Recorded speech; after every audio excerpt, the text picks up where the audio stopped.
தமிழொலி நேயர்களுக்கு வணக்கம். இன்றைய காலை நேர தலைப்புச் செய்திகள். அமெரிக்காவுடனான விளைவாக விதிக்கப்பட்டிருந்த தீர்வை வரி விகிதத்தை 44 வீதத்தில் இருந்து 30 வீதமாக குறைக்க முடிந்துள்ளதாகவும் அந்த பேச்சுவார்த்தைகளை தொடர்வதன் மூலம் மேலும் சலுகைகளை பெற்றுக்கொள்ள எதிர்பார்ப்பதாகவும் ஜனாதிபதி அனுரகுமார திசாநாயக்க தெரிவித்துள்ளார். அதன்போது இந்நாட்டின் பொருளாதாரம், வர்த்தக சமூகம் மற்றும் மக்களின் வாழ்க்கைக்கு மிகவும் சாதகமான திருத்தங்களை மேற்கொள்வதே அரசாங்க விருப்பமாகும் என்றும் ஜனாதிபதி குறிப்பிட்டுள்ளார். அமெரிக்காவினால் நடைமுறைப்படுத்தப்படவுள்ள புதிய தீர்வு வரி கொள்கை தொடர்பான கலந்துரையாடல்களின் முன்னேற்றம், தற்போதைய நிலைமை மற்றும் இந்த தீர்வு வரி கொள்கை செயல்படுத்துவதுடன் எதிர்கொள்ளும் பொருளாதார சவால்கள் தொடர்பில் ஏற்றுமதி கைத்தொழில் தொடர்பான அனைத்து தரப்பினருடனும் நேற்று முற்பகல் ஜனாதிபதி அலுவலகத்தில் இடம்பெற்ற கலந்துரையாடலின் போது ஜனாதிபதி அனுரகுமார திசாநாயக்க இதனை குறிப்பிட்டுள்ளார். பலப்பட்டிய கொஸ்கொடவில் நேற்று பிற்பகல் நடந்த துப்பாக்கிச்சூடு சம்பவம் தொடர்பில் பல விடயங்களை போலீசாரின் விசாரணைகளில் கண்டுபிடித்துள்ளனர். குறித்த நபர் அகிங்கல்லவிலிருந்து கொஸ்கொட நோக்கி முச்சக்கர வண்டியில் பயணித்துக் கொண்டிருந்த பொழுது மோட்டார் சைக்கிளில் வந்த 2 அடையாளம் தெரியாத துப்பாக்கிதாரிகள் பிஸ்டல் ரக துப்பாக்கியால் துப்பாக்கிச்சூடு நடத்தியுள்ளனர். துப்பாக்கிச்சூட்டில் காயமடைந்தவர் கொஸ்கொடவைச் சேர்ந்த களத்துர நீமுத்து அபிஷான் அபயடி தாப்ரு என அடையாளம் காணப்பட்டுள்ளதுடன் குறித்த நபர் பலப்பட்டி ஆதார வைத்தியசாலையில் சிகிச்சை பெற்று வருகின்றார். இந்த துப்பாக்கிச்சூடு சம்பவம் வெளிநாட்டில் உள்ள ஷான் மெல்லி என்ற நபரின் வழிகாட்டலில் இடம்பெற்றுள்ளதாக தெரிவிக்கப்படுகிறது. முச்சக்கர வண்டி உரிமையாளரான பாலே என்ற நபரை இலக்கு வைத்தே மேற்படி துப்பாக்கிச்சூடு நடத்தப்பட்டதாகவும், துரதிர்ஷ்டவசமாக இந்த சம்பவத்தில் பாலே என்பவரின் உறவினரான நீமுத்து அபிஷான் என்ற நபரே காயமடைந்துள்ளதாக போலீஸ் விசாரணையில் தெரிய வந்துள்ளது. யாழ்ப்பாணம் நெடுந்தீவு கடற்பகுதியில் படகு ஒன்று கவிழ்ந்து விபத்துக்குள்ளானது. தென்னிலங்கையைச் சேர்ந்த சுற்றுலா பயணிகளை ஏற்றிச் சென்ற தனியாருக்கு சொந்தமான படகு ஒன்று நெடுந்தீவுக்கு சென்று குறிக்கட்டுவாடுக்கு திரும்பிக் கொண்டிருந்த போது இந்த விபத்து நிகழ்ந்துள்ளதாக தெரிவிக்கப்படுகின்றது. படகில் ஏற்பட்ட இயந்திர பிரச்சினை காரணமாக இந்த விபத்து நிகழ்ந்துள்ளது. இதன்போது படகில் இருந்த பணியாளர்கள் 2 உட்பட 14 பேர் உயிராபத்து எதுவுமின்றி மீட்கப்பட்டதாக தெரிவிக்கப்படுகின்றது. இடைக்கடலில் குறித்த சுற்றுலா படகில் இருந்து வெள்ளைக்கொடி காட்டுவதனை அவ்வழியே சென்ற நெடுந்தீவு தனியார் படகின் பணியாளர்கள் அவதானித்துள்ளனர். பின்னர் தனியார் படகின் பணியாளர்கள் விரைந்து செயற்பட்டு ஆபத்தான படகில் இருந்த சகல சுற்றுலா பயணிகளையும் பத்திரமாக தமது படகிற்கு மாற்றி மீட்டுள்ளனர். இதன் பின்னர் ஓரிரு நிமிடங்களில் குறித்த சுற்றுலா படகு முழுமையாக நீரில் மூழ்கிவிட்டதாக தெரிவிக்கப்படுகின்றது. நாட்டில் மீண்டும் தேங்காய் விலை உயர்வடையும் சாத்தியம் காணப்படுவதாக தெரிவிக்கப்பட்டுள்ளது. கடந்த காலங்களில் விலங்குகளால் தேங்காய் அறுவடை சேதமடைந்ததால் சந்தையில் தேங்காய் பற்றாக்குறை ஏற்பட்டது. இதனால் தேங்காய் உற்பத்தி பொருட்களின் விலையும் அதிகரித்தன.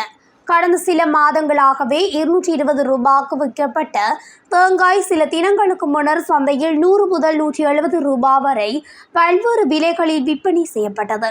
சில வியாபாரிகள் அதிக லாபத்துடன் தேங்காய்களை விற்பனை செய்வதாகவும், அப்போது தேங்காய் விற்பனை குறைந்ததால் வருமான நிலையும் குறைந்துள்ளதாகவும் தெரிவிக்கப்பட்டது. இவ்வாறான நிலையில் சந்தையில் மீண்டும் தேங்காயின் விலை அதிகரிக்கும் சாத்தியம் காணப்படுவதாக தெரிவிக்கப்பட்டுள்ளது. யாழில் பிள்ளைகளுக்கு உணவு வாங்கி சென்றவர் வீதி விபத்தில் சிக்கி உயிரிழந்துள்ளார். இலங்கை போக்குவரத்து சபையின் யாழ் சாலை காப்பாளரான நைனாதீவைச் சேர்ந்த பாலேஸ்வரன் என்பவரே உயிரிழந்துள்ளார். திருநெல்வேலி பலாலி வீதியில் அமைந்துள்ள அம்மாச்சி உணவகத்தில் உணவருந்திய பின்னர் பிள்ளைகளுக்கும் உணவு வாங்கி கொண்டு பலாலி வீதியில் துவிச்சக்கர வண்டியில் ஏற முற்பட்ட வேளை வீதியில் மிக வேகமாக வந்த கைசுக வாகனம் மோதியுள்ளது. அதில் படுகாயமடைந்தவரை அங்கிருந்தவர்கள் மீட்டு யாழ் போதனா வைத்தியசாலையில் அனுமதித்த நிலையில் சிகிச்சை பலனின்றி உயிரிழந்துள்ளார். விபத்து தொடர்பில் கோப்பாய் போலீசார் விசாரணைகளை முன்னெடுத்துள்ளனர். சமூக ஊடகங்கள் மற்றும் இணையதளங்கள் மூலம் வெளிநாட்டு வேலை வாய்ப்புகள் வழங்குவதாக கூறி பணம் வசூலிக்கும் மோசடிகள் அதிகரித்து வருகின்றன. இந்த வகையான மோசடிகளில் பொதுமக்கள் ஏமாற வேண்டாம் என இலங்கை வெளிநாட்டு வேலைவாய்ப்பு பணியகம் எச்சரிக்கை விடுத்துள்ளது. அங்கீகரிக்கப்படாத நபர்கள் மற்றும் நிறுவனங்கள் ஊடாக வெளிநாட்டு வேலை வாய்ப்புகளை தேடுவது பாதுகாப்பற்றது. எந்த ஒரு பணமும் செலுத்துவதற்கு முன் பணியகத்தின் அங்கீகாரம் பெற்ற முகவர்களை தொடர்பு கொள்ள வேண்டும் எனவும் பொதுமக்களிடம் கோரப்பட்டுள்ளது. உயிர்த்த ஞாயிறு தாக்குதல் சம்பவம் தொடர்பில் மேற்கொள்ளப்பட்டு வரும் விசாரணைகளில் வெளிவரும் புதிய விடயங்களை தேவையான நேரத்தில் மக்களுக்கு அறிவிப்போம் என்று பிரதமர் ஹரணி அமரசூரிய தெரிவித்துள்ளார். இதில் மறைப்பதற்கு தேசிய மக்கள் சக்திக்கு எதுவும் இல்லை எனவும் பிரதமர் குறிப்பிட்டுள்ளார். நாடாளுமன்றத்தில் நேற்றைய தினம் இடம்பெற்ற அமர்வின் போதே அவர் மேற்கொண்டவாறு குறிப்பிட்டுள்ளார். கண்டியில் கசலக்க போலீஸ் பிரிவுக்குட்பட்ட கசலக்க கெட்டிப்போல வீதியில் இடம்பெற்ற விபத்தில் 2 உயிரிழந்துள்ளனர். இந்த விபத்து வெள்ளிக்கிழமை இரவு இடம்பெற்றுள்ளது என போலீசார் தெரிவித்துள்ளனர். உடவளவிலிருந்து ஹெட்டிப்போல நோக்கி பயணித்த மோட்டார் சைக்கிள் ஒன்று முன்னால் பயணித்த சைக்கிளுடன் மோதியதில் குறித்த விபத்து இடம்பெற்றுள்ளது.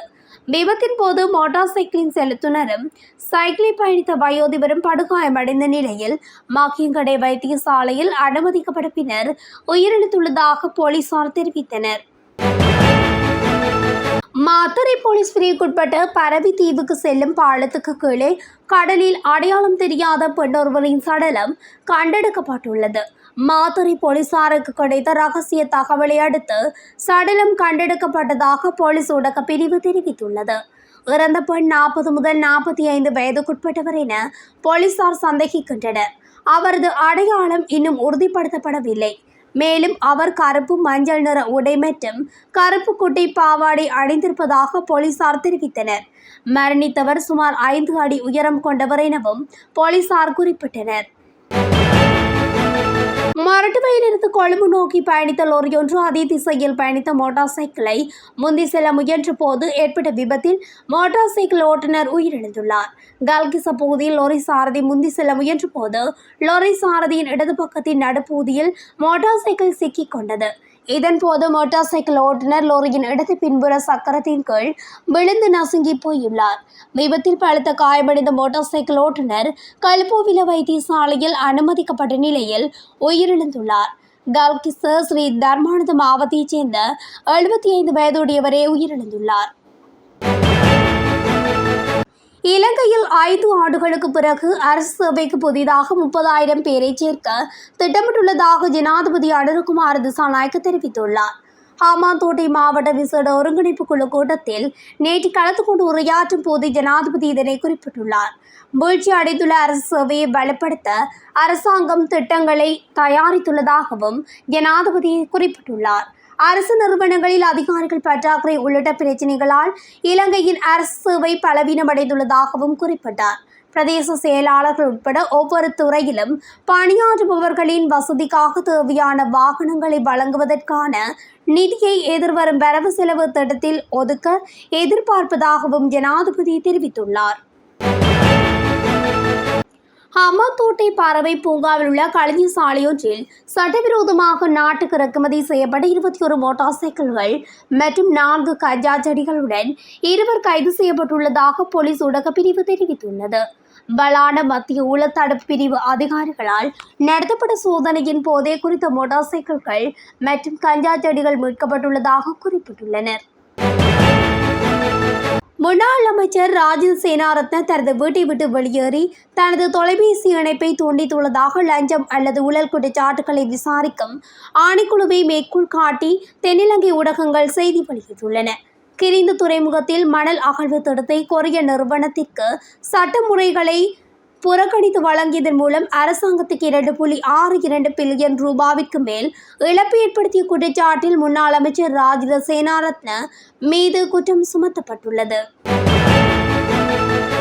நாடளாவிய ரீதியில் குறைந்த வருமானம் கொண்ட குடும்பங்களைச் சேர்ந்த 18 முதல் 35 வயதுக்குட்பட்ட 50,000 இளைஞர்களுக்கு வேலைவாய்ப்பு பெற்று தருவதற்கான உதவி திட்டம் ஆரம்பிக்கப்பட்டுள்ளது. கிராம மேம்பாடு, சமூக பாதுகாப்பு மற்றும் சமூக வலுவூட்டல் அமைச்சுடன் இணைந்து சமுத்தி அபிவிருத்தி திணைக்களத்தினால் இந்த உதவி திட்டம் முன்னெடுக்கப்பட்டுள்ளது. அடுத்த 5 வருடங்களில் 2 மில்லியன் குடும்பங்களுக்கு இந்த உதவி திட்டத்தை முன்னெடுக்க தீர்மானிக்கப்பட்டுள்ளதாக அந்த திணைக்களம் தெரிவித்துள்ளது. இத்துடன் தமிழொலியின் இன்றைய காலை நேர தலைப்பு செய்திகள் நிறைவடைகின்றன. தொடர்ச்சியாக செய்திகளை அறிந்து கொள்ள தமிழொலி ஊடகத்துடன் இணைந்திருங்கள். நன்றி, வணக்கம்.